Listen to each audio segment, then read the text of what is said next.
স্রোতের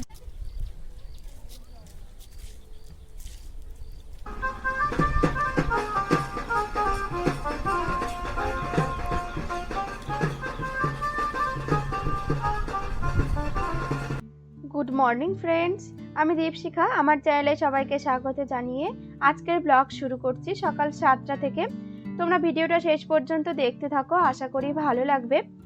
আজকে সকালবেলায় রান্না দিয়ে ব্লগটা শুরু করছি, তার কারণ সকাল 5টা থেকেই রান্নাবান্না হচ্ছে। এখন রান্না প্রায় কমপ্লিট, আর মাছের ঝোলটা হয়ে গেলেই রান্না হয়ে যাবে।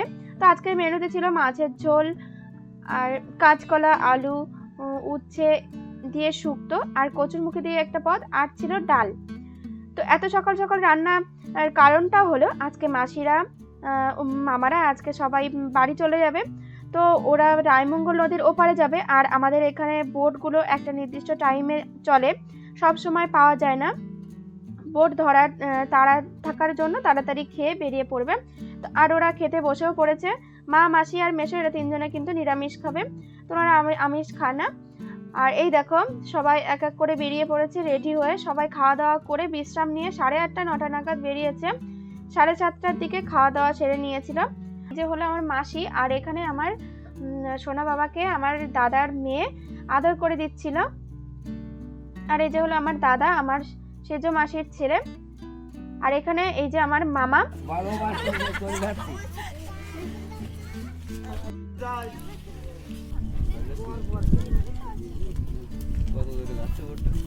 তো আমাদের বাড়ি থেকে সবাই উঠে পড়েছে নদীর রাস্তায়।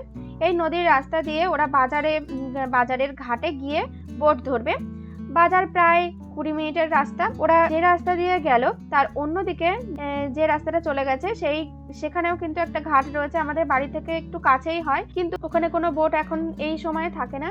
তো বাজারে গেলে সব সময় খেয়া পাওয়া যাবে। যদি বোট মিস হয় তবে খেয়া পার হয়ে ওপারে যেতে পারবে। বোটে গেলে আর কি ভালো হয়, খেয়া ঘাট আর বোট যে ঘাটে ধরবে সেটা আলাদা। বোট ঘাট থেকে সরাসরি গাড়ি পাওয়া যায়, আর খেয়া ঘাট থেকে গাড়ি পেতে অনেকটা হাঁটতে হবে। তো যাই হোক, তোমাদেরকে আমাদের বাড়ির সামনের নদীটা দেখিয়ে দিলাম। আর এখন জোয়ার উঠছে, একটু পরে নদীর চরটা দেখা যাবে না, জোয়ারের জল চলে আসবে। তো তারপর বাড়ি এসে কটা বাসন ছিল সেগুলোকে ধুয়ে নিচ্ছি। মাকে বললাম তুমি স্নান করে ঠাকুর ঘরে যাও, আমি বাসনগুলোকে ধুয়ে নেব। স্নান করে ঠাকুর ঘরে চলে গেছে, আর মা ঠাকুর ঘরে পুজো দিতে প্রায় 1-1.5 ঘন্টা সময় লাগবে। আজকে আর তো দুপুরে রান্না নেই, সকালে রান্না খাবার কিছু রয়ে গেছে, তো সেটাই দুপুরে হয়ে যাবে। বাবা তো স্কুলে গেছে, আর মা যাবে কালকে যেখানে নামগানের অনুষ্ঠান হয়েছিল সেখানে, আজ মহোৎসব, সেখানেই যাবে মা। আর আমি আর আমার বোন আর সোনা বাবা খাবো বাড়িতে। তো মাসিরা বাড়ি চলে যাওয়ার পর বাড়িটা কেমন যেন ফাঁকা ফাঁকা লাগছে। সবাই একসঙ্গে আনন্দ মজা করে বেশ ভালোই কাটছিল সময়গুলো। আমার যেহেতু দূরে শ্বশুর বাড়ি, তো মনে করলে এসে সবার সঙ্গে দেখা করতে পারি না। অনেক দিন পর সবার সঙ্গে দেখা হয়, তবে সবাইকে একসঙ্গে দেখার সৌভাগ্য সব সময় হয় না। আমার বোন এই লাঠিটা বাঁকা করে আমাকে দেখাচ্ছে, দেখ দিদি, ধনুক বানিয়েছি। তারপর বাড়িতে কাজ করতে করতে দৌড়ে চলে এসেছি নদীর ধারে। কেন এসেছি তোমাদেরকে বলবো। আগে দেখো, তোমাদের বলেছিলাম যে জোয়ারের জল চলে আসবে, তো দেখো কতটার উপরে উঠেছে। তোমাদের আগে যখন দেখিয়েছি তখন কিন্তু অনেকটাই উপরে জল চলে এসেছিল, এখন আরো উপরে জল চলে এসছে। আর ওই যে দেখো বোটটা দেখছো, ওটাতে করে বর বিয়ে করে বউ নিয়ে যাচ্ছে। তো গতকালকে বিয়ে হয়েছিল, আর আজকে শ্বশুর বাড়ি চলে যাচ্ছে বউ।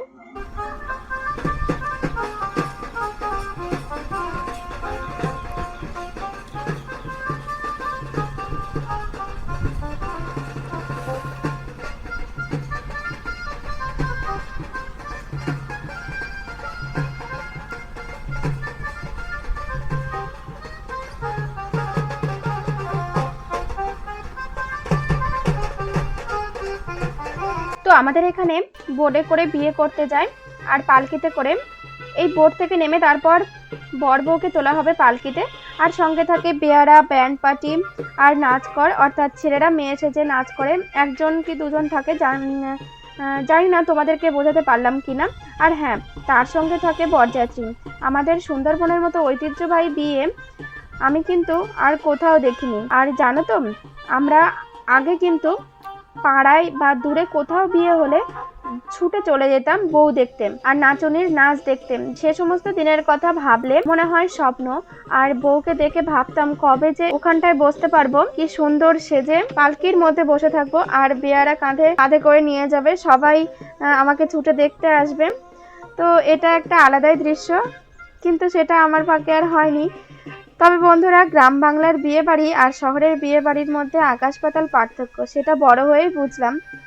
আমার যেন আমার গ্রামের বিয়েটাই আনন্দের লাগে, একটা আলাদা অনুভূতি, সেটা অন্য কোনো জায়গায় গিয়ে পাই না।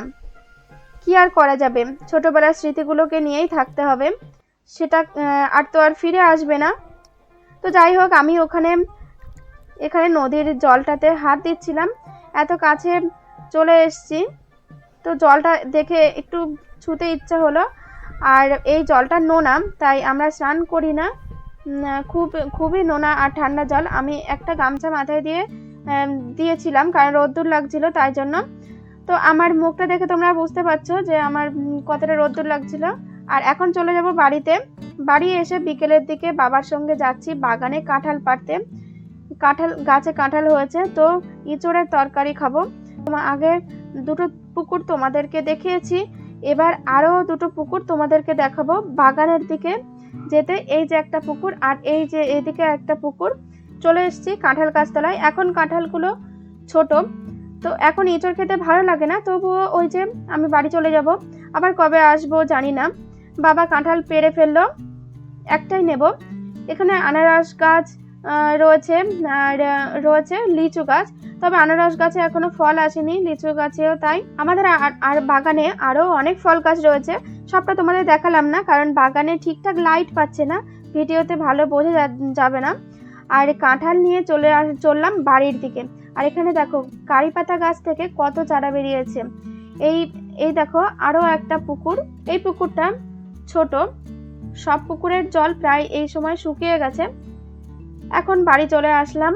ইঁচড়টা কিন্তু আজকে খাবো না, আগামীকাল খাবো। আর আমাদের ঘরের পাশে এই আমাদের ক্ষেত বাড়ি, এখানে কিছু সবজি লাগানো হয়। আর আমি এখন এদিক দিয়ে যাব আমার ছোট কাকাদের বাড়ি। তো চলো কেন যাচ্ছি দেখবে। এই দেখো, এটা আমার একটা বোন নারকেল গাছে চড়ছে, আর কাকাদের পুকুরটা 3 দিন আগে জলসেচ করা হয়েছিল। আর এই যে আমার ছোট কাকার বাড়ি। আমরা সবাই উঠোনে কিছুক্ষণ কাটানোর পর তারপর যাব একটু রাস্তায় হাঁটতে। আর এই হলো আমার ছোট কাকার 2 মেয়ে, আমার 2 বোন, একজন দিদি আর একজন বোন। তো সোনা বাবাকে বলা হয়েছে রাস্তায় যাব, তো ও আর থাকতেই চাচ্ছে না, শুধু ওর মাসিকে ঠেলছে রাস্তার দিকে যাবে। আর এটা হলো আমার বোন, তো তোমাদেরকে সেটা তো আগেই দেখিয়ে দিয়েছি। আর আমরাও 2 বোন, ওরাও 2 বোন। তো আমরা চলে এসেছি রাস্তায়।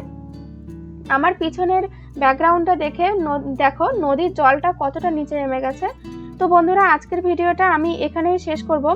তো ভিডিওটা ভালো লাগলে অবশ্যই লাইক, শেয়ার এবং সাবস্ক্রাইব করে দিও। দেখা হবে নতুন আরেকটি ভিডিওর সাথে। ততক্ষণ তোমরা ভালো থেকো, সুস্থ থাকো। সবাইকে টাটা।